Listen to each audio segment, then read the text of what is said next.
Selamat datang di Sabar Talks, tempat di mana kisah hidup jadi pelajaran berharga. Kalau kamu suka cerita yang menyentuh hati, klik subscribe sekarang juga ya. Jangan lupa like videonya, dan tulis di komentar kamu nonton dari mana. Siapa tahu, ada teman satu kota di sini. Dan sekarang, mari kita mulai kisah hari ini. Namaku Laras. Aku seorang ibu rumah tangga biasa yang menjalani hidup dengan rutinitas sederhana. Setiap pagi, aku bangun sebelum matahari terbit, menyiapkan sarapan untuk suamiku, Raka, dan anak lelaki kami yang baru berusia 8 tahun, Rafa. Hidup kami tidak mewah, tapi cukup. Aku pikir, kami adalah keluarga kecil yang bahagia. Raka bekerja sebagai manajer pemasaran di sebuah perusahaan otomotif. Ia pria pendiam, tapi bertanggung jawab. Tak banyak bicara, tapi selalu memberikan apa yang dibutuhkan keluarga. Rafa sangat dekat dengannya. Mereka sering bermain game bersama sepulang kerja, atau sekadar menonton pertandingan bola sambil berebut camilan. Aku selalu berpikir, kalau cinta memang tidak selalu harus romantis. Asal kami saling setia, saling melindungi, dan saling menguatkan, itu sudah cukup bagiku. Namun, semua keyakinan itu mulai retak saat aku menemukan parfum wanita asing di kerah kemeja Raka. Hari itu, aku sedang mencuci pakaian kerja Raka. Aku mengangkat kemejanya yang berwarna biru tua, dan aroma bunga manis langsung menyergap hidungku. Parfum itu bukan milikku. Aku tak pernah memakai wewangian semahal itu. Tanganku terhenti. Aku menunduk, mencoba menepis pikiran buruk. Mungkin dia hanya tak sengaja bersenggolan dengan seseorang di kantor. Tapi satu hal aneh tidak bisa berdiri sendiri. Besoknya, saat aku hendak mengisi saldo e-money Raka, aku membuka ponselnya yang tertinggal di meja makan. Di sana, ada pesan singkat masuk. Hanya tertulis, "Nanti malam jadi ya, sayang." Dari kontak bernama, K. Jantungku berdetak kencang. Tanganku gemetar. Tapi aku tak membuka lebih lanjut. Aku takut. Takut membuktikan apa yang sudah mulai kutakuti dalam hati. Sejak hari itu, aku mulai lebih waspada. Aku memperhatikan Raka. Ia mulai sering pulang larut malam. Alasannya rapat, lembur, atau menemani klien. Aku mencoba percaya, mencoba tidak curiga. Tapi batinku tak bisa diam. Aku mencatat setiap kejanggalan. Wajahnya yang tak lagi menatapku penuh hangat. Senyum tipis yang dulu tulus, kini tampak seperti formalitas. Bahkan ketika bersama Rafa pun, Raka jadi lebih cepat kehilangan kesabaran. Pernah sekali Rafa batu keras di malam hari, dan Raka justru membentaknya karena merasa terganggu tidur. Padahal Rafa sedang sakit. Anak itu sejak kecil memang lemah jantungnya. Ia sering mengalami kelelahan berlebih.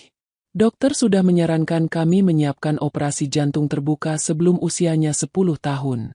Tapi biaya yang harus disiapkan sangat besar. Aku dan Raka menabung pelan-pelan, dengan harapan operasi bisa dilakukan tahun depan.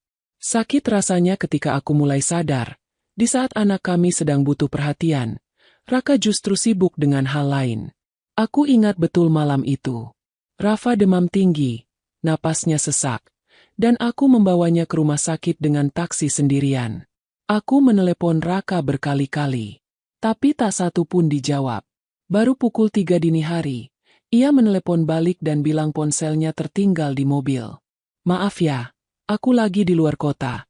Ada urusan mendadak," katanya datar. Di luar kota? Ia tidak pernah bilang apa-apa sebelumnya. Aku tahu dia berbohong, tapi aku diam. Ya. Aku memilih diam. Bukan karena aku bodoh.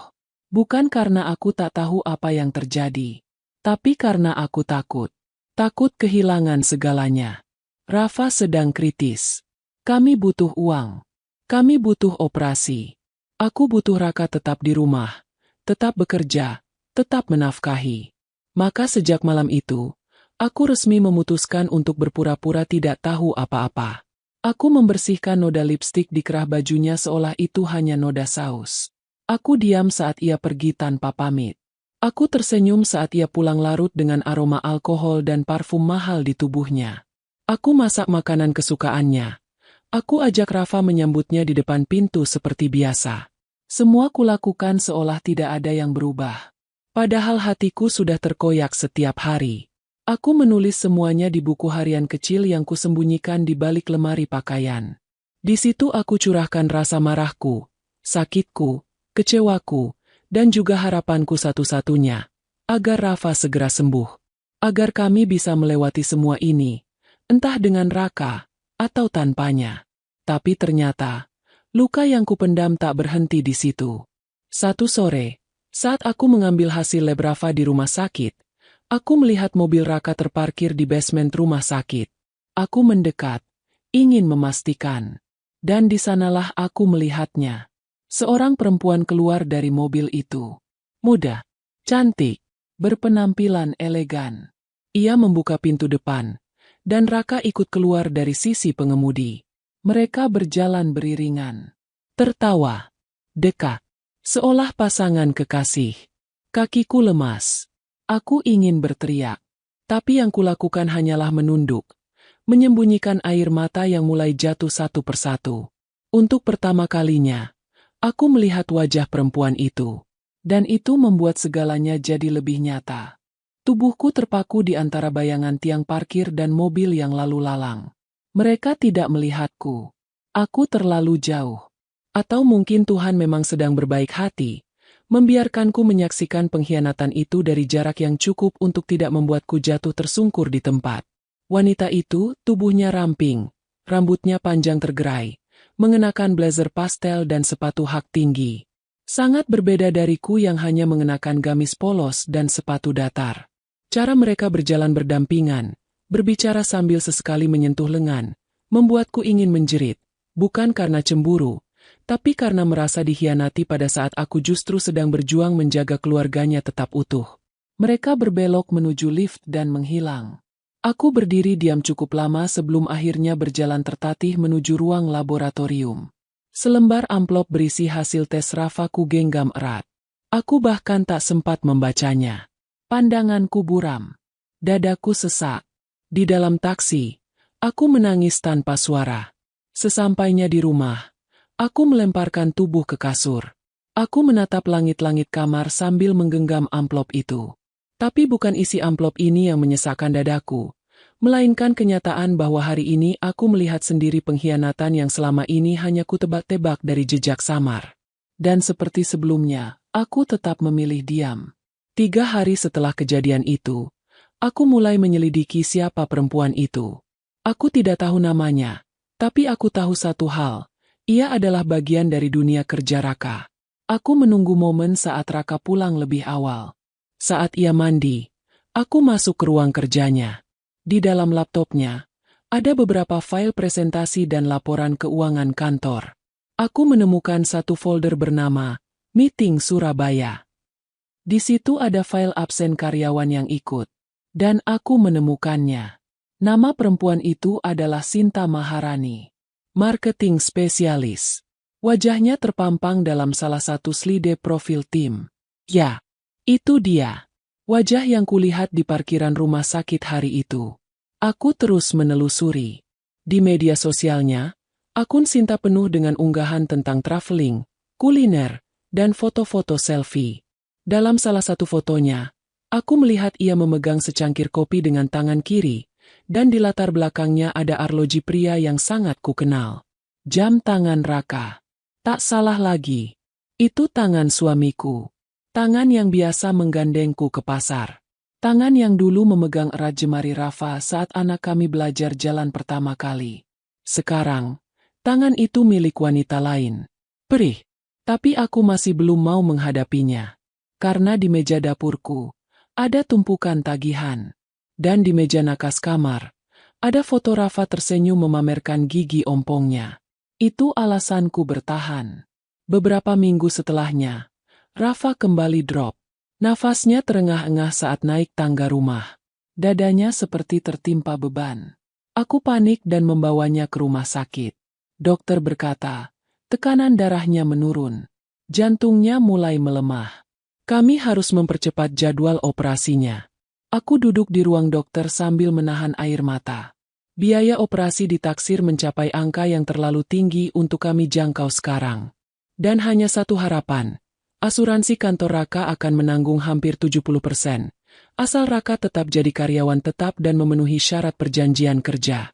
Saat itu juga, aku tahu, aku tidak boleh mengguncang rumah tangga kami.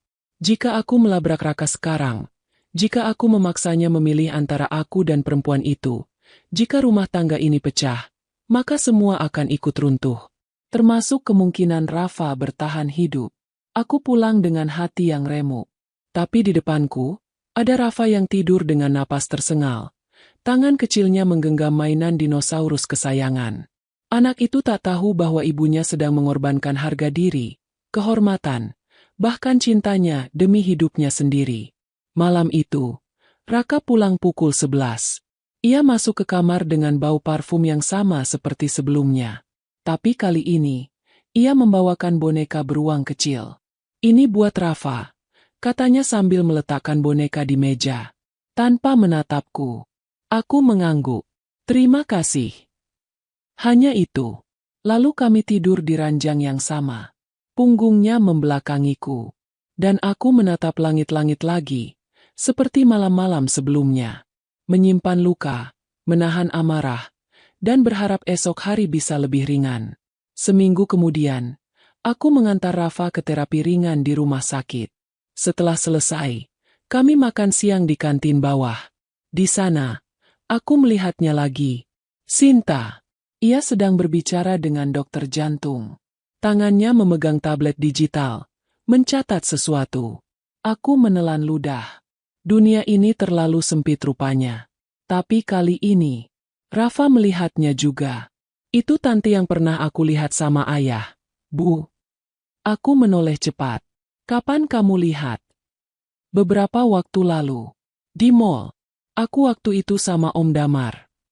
Damar adalah adik kandungku. Aku sering menitipkan Rafa padanya saat harus ke pasar atau ikut pengajian. Ayah gandeng tangan tante itu. Aku kira itu temannya ayah. Jantungku serasa dihantam palu. Bahkan anakku pun sempat melihat. Aku menahan air mata sambil membelai kepala Rafa. Kamu nggak cerita ke ibu?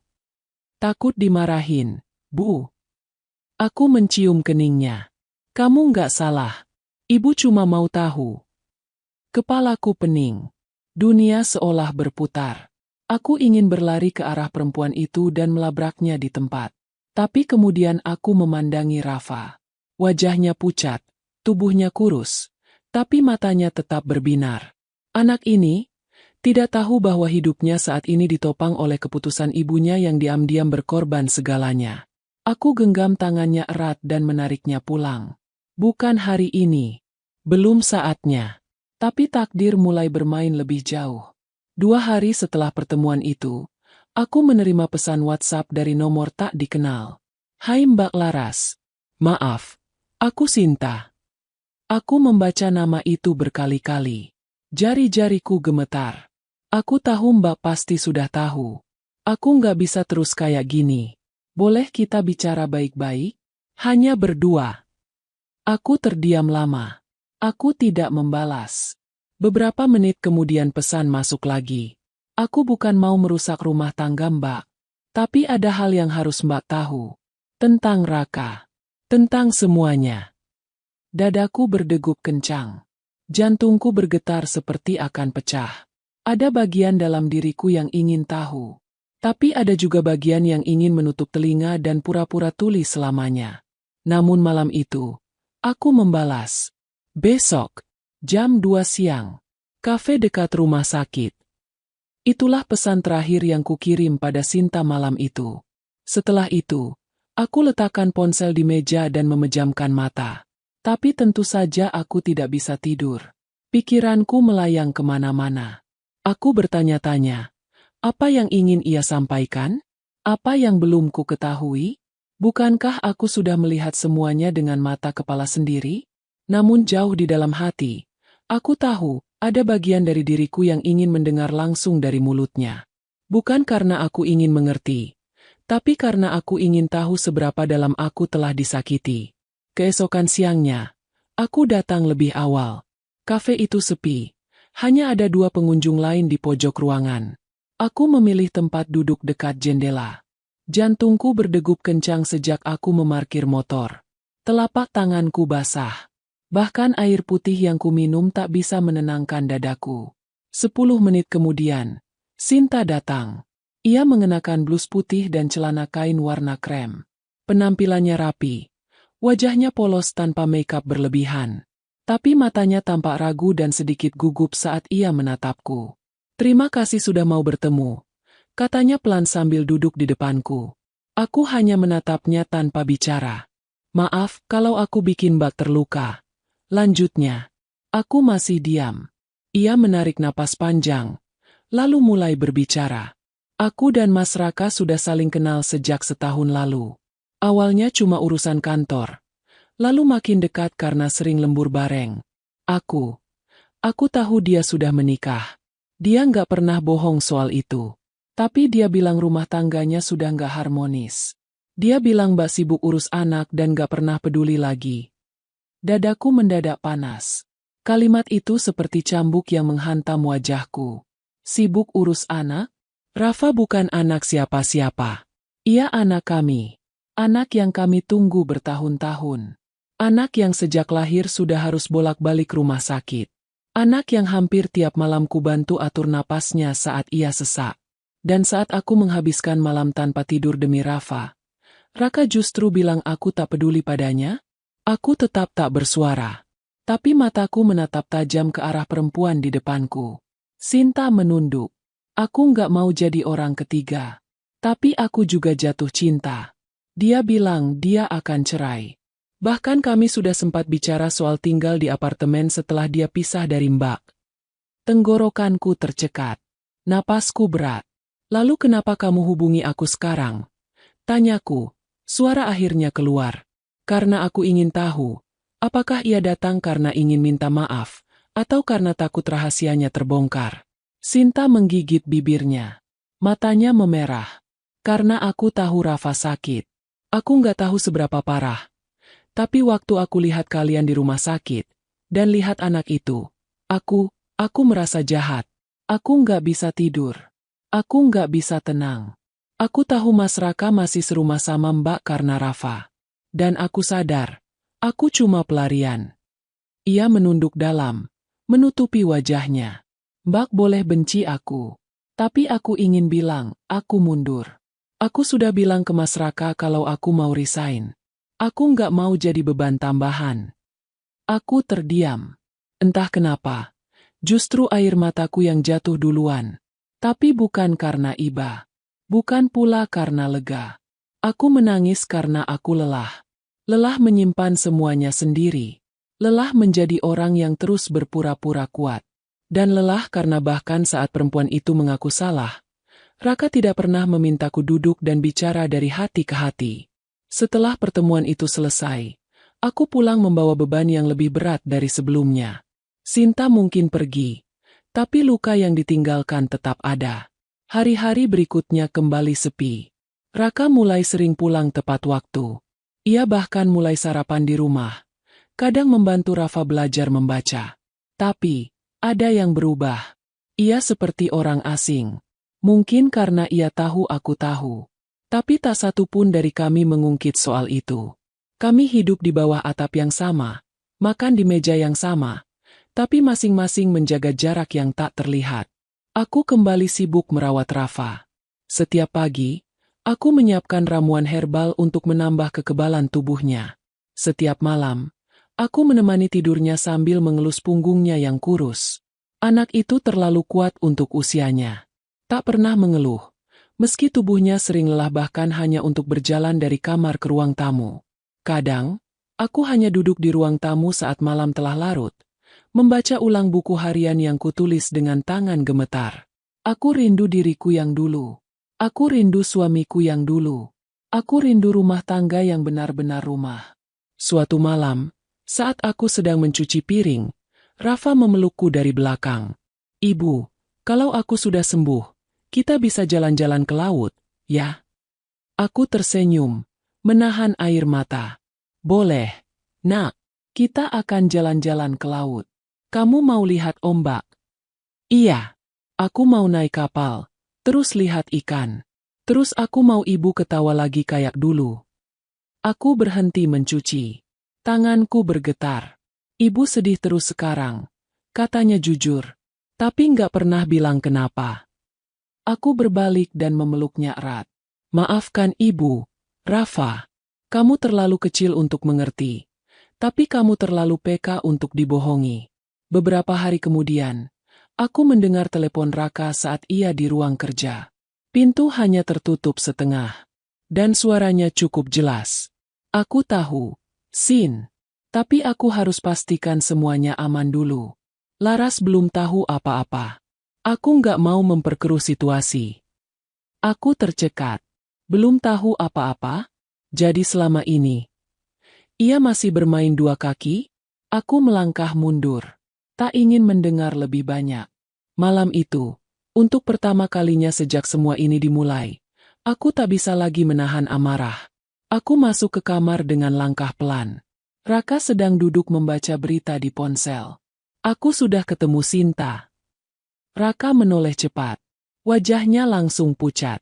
Apa? Katanya pelan. Aku bilang, aku sudah ketemu Sinta. Kami bicara. Dia minta maaf. Dia bilang kamu janji mau cerai. Mau tinggal serumah sama dia. Tapi akhirnya dia mundur karena nggak tahan jadi pengganggu rumah tangga orang. Raka terdiam. Bibirnya terbuka. Tapi tak satu kata pun keluar. Aku diam selama ini. Bukan karena aku nggak tahu. Tapi karena aku sedang memilih antara harga diriku atau nyawa anak kita. Aku pilih Rafa. Tapi kamu malah terus-terusan menyakiti aku. Bahkan setelah dia pergi. Aku bisa jelasin semuanya. Katanya tergesa. Jangan. Aku nggak butuh penjelasan.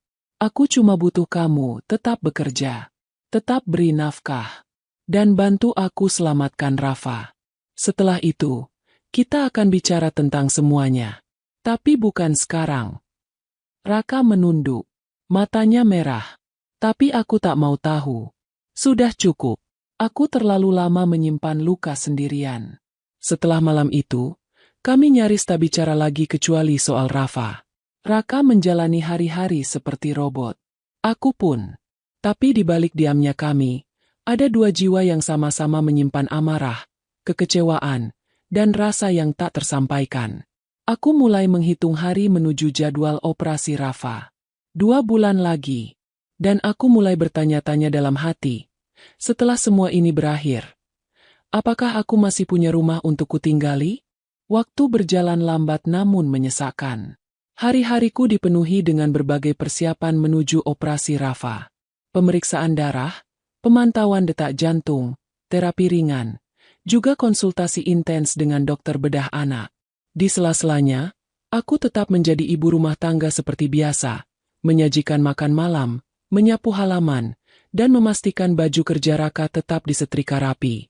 Seolah-olah semuanya baik-baik saja. Tapi tidak ada yang benar-benar baik di rumah kami. Kami hanya 2 orang dewasa yang memainkan peran yang sudah kehilangan naskahnya. Raka makin sering terdiam. Pulang, mandi, makan, tidur. Tak ada lagi percakapan seperti dulu. Dan anehnya, aku mulai terbiasa. Setiap malam, aku menuliskan isi hati di buku harian. Tapi entah kenapa, semakin dekat hari operasi Rafa, semakin sedikit kata yang bisa kutulis. Seolah seluruh isi kepalaku telah penuh oleh satu hal saja, ketakutan. 3 minggu sebelum jadwal operasi, dokter memintaku untuk mengurus berkas asuransi lebih awal. Katanya, prosedur bedah ini sangat kompleks, dan rumah sakit tidak bisa bergerak tanpa jaminan biaya yang jelas. Aku mengangguk. Aku tahu ini akan tiba. Dan aku juga tahu, hanya Raka yang bisa menandatangani dokumen utama. Malam itu, saat Rafa sudah tertidur, aku mendatangi Raka yang sedang duduk di meja kerja. Ia sedang membuka laptop. Wajahnya tampak lelah. Ini formulir asuransi dari rumah sakit. Harus ditandatangani besok. Ia mengambil kertas itu dan membaca cepat. Pihak HRD kantormu juga harus tanda tangan sebagai bukti status kerja aktif. Kataku pelan. Raka mengangguk. Akan aku urus besok. Aku mengangguk juga. Tapi aku tetap berdiri di sana. Karena ada yang belum terucap. Aku tahu kamu masih berhubungan sama dia, ucapku lirih. Namun cukup jelas. Raka menutup laptopnya. Tak menjawab. Tapi matanya berbicara. Tak perlu kamu jelaskan lagi, lanjutku. Tapi aku mohon, jangan tinggalkan kami sebelum operasi ini selesai. Akhirnya ia menatapku. Untuk pertama kalinya sejak lama, aku melihat seberkas rasa bersalah di matanya. Tapi aku tidak butuh penyesalan. Aku hanya butuh satu hal. Rafa selamat. 2 minggu kemudian, kami menginap di rumah sakit. Rafa harus menjalani observasi intensif sebelum operasi. Aku tidur di sofa panjang di ruang rawatnya. Setiap malam, aku menggenggam tangan kecil itu, berdoa dalam hati agar Tuhan memindahkan separuh sakit anakku ke tubuhku saja. Raka datang setiap pagi, membawa sarapan dan membacakan buku cerita. Ia terlihat tulus. Tapi aku tahu, itu hanya bagian dari peran yang ia sadari harus ia jalankan sekarang. Kami seperti dua orang yang sedang berdamai dalam peperangan, hanya karena ada yang lebih besar dipertaruhkan. Suatu sore, dokter menjelaskan panjang lebar tentang risiko operasi. Ada kemungkinan gagal, ada kemungkinan harus transfusi darah besar, dan ada kemungkinan pendarahan berlebih. Tapi peluang berhasil juga tinggi jika tidak ada komplikasi tambahan. Aku mendengarkan dengan saksama. Tapi seluruh tubuhku seperti mati rasa.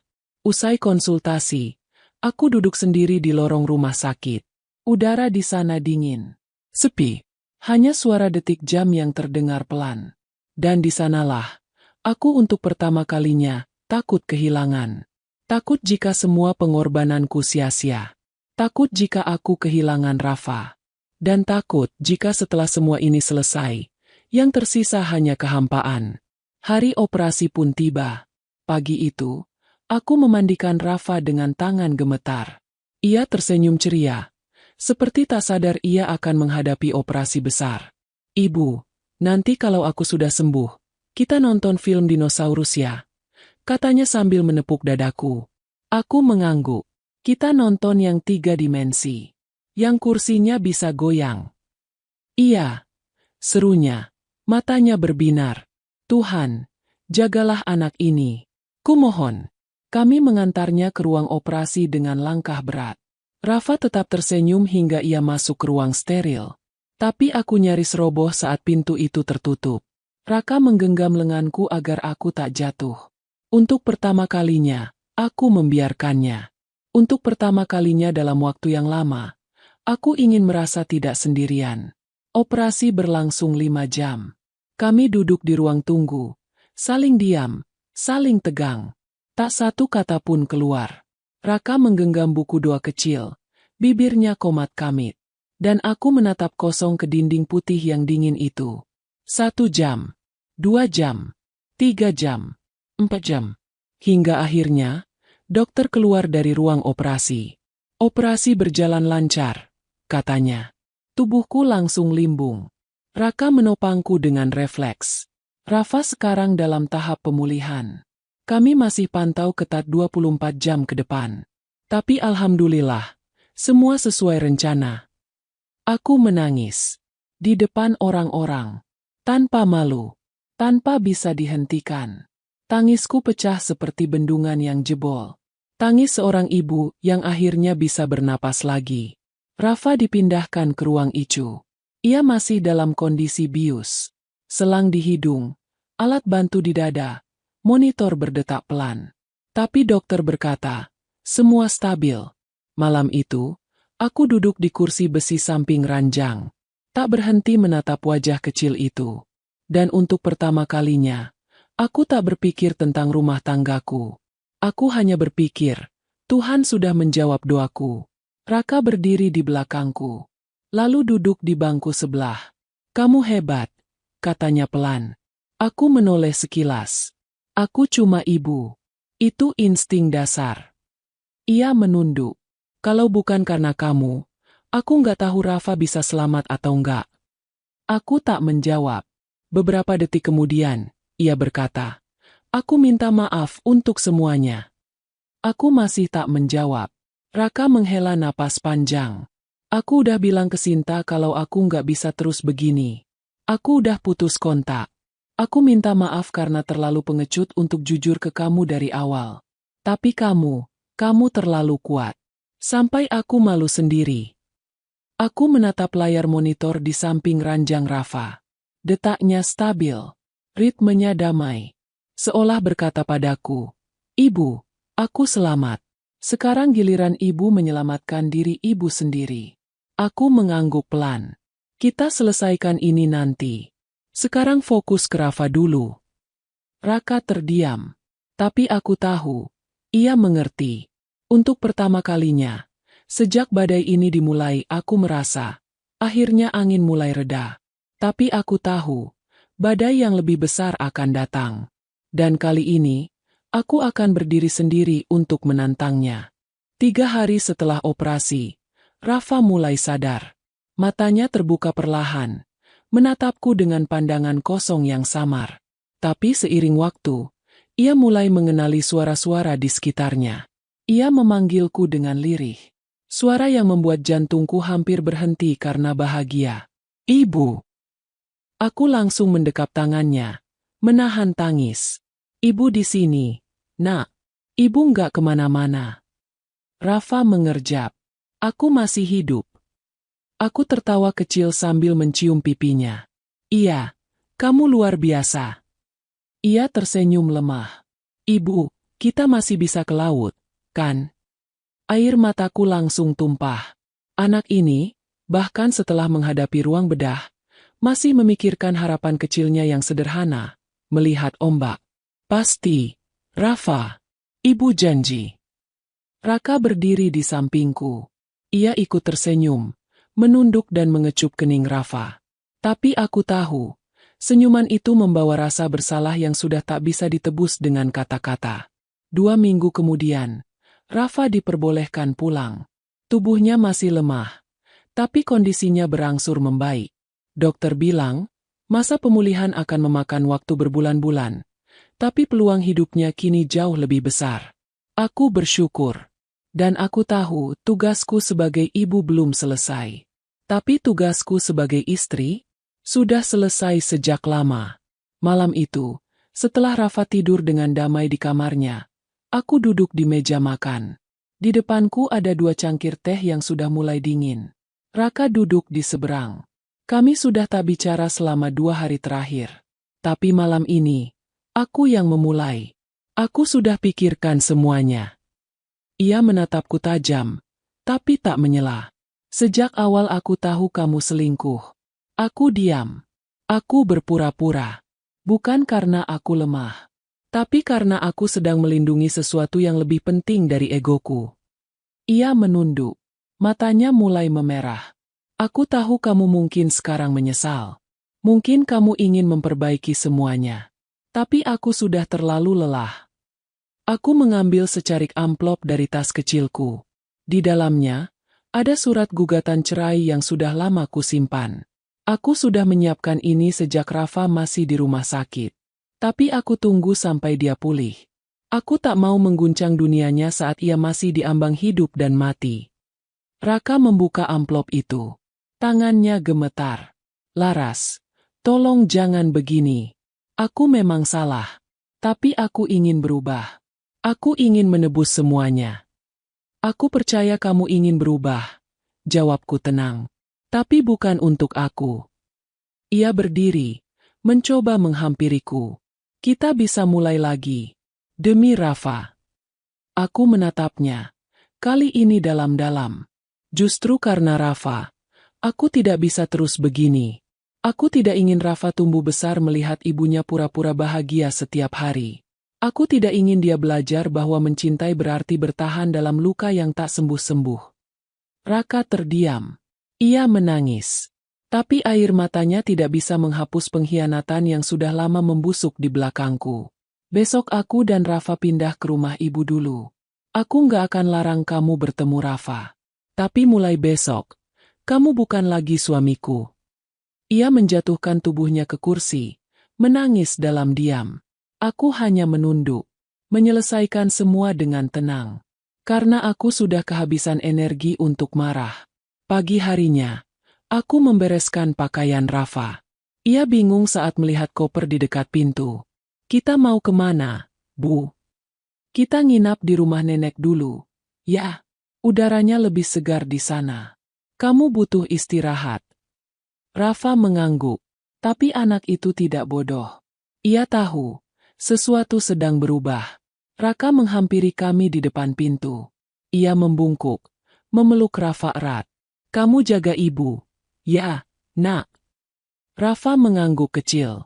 Aku tahu, dalam pelukannya, Raka sedang kehilangan sesuatu yang tidak akan bisa ia miliki lagi. Aku tak menoleh saat kami keluar dari rumah itu. Rumah yang dulu kutata dengan penuh cinta.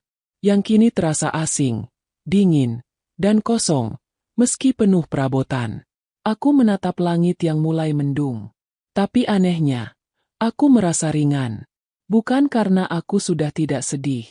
Tapi karena untuk pertama kalinya dalam hidupku, aku memilih diriku sendiri. Di rumah ibu, aku mulai membangun ulang hidupku. Aku menjahit pesanan jilbab dari tetangga. Pelan-pelan, aku mulai punya penghasilan sendiri. Rafa menjalani terapi rutin dan mulai bisa berjalan lebih kuat dari sebelumnya. Ia kembali tersenyum. Aku juga mulai bisa tertawa. Raka kadang datang menjenguk Rafa. Kami bicara seperti dua orang tua, bukan lagi dua pasangan. Dan itu cukup. Karena aku sudah tidak lagi menuntut apa-apa dari seorang yang pernah kupanggil suami. Aku tahu, banyak orang menganggap perempuan yang meninggalkan rumah tangganya sebagai sosok yang lemah, gagal menjaga rumah. Tapi aku tidak setuju. Pergiku bukan karena aku lemah. Justru karena aku cukup kuat untuk tidak memenjarakan diri di dalam kebohongan. Aku pergi, karena aku tahu, luka yang kubiarkan bertahan terlalu lama, hanya akan menularkan luka baru pada anakku. Dan aku tak mau Rafa tumbuh dalam kepalsuan. Sekarang, setiap pagi saat aku menyiapkan sarapan di dapur kecil rumah ibu, aku merasa lebih hidup dari sebelumnya. Tanpa sandiwara, tanpa kepura-puraan, tanpa ketakutan bahwa punggungku akan ditikam saat aku berpaling. Aku hidup, sepenuhnya, sebagai Laras. Seorang ibu yang pernah pura-pura tidak tahu perselingkuhan suaminya demi menyelamatkan anak.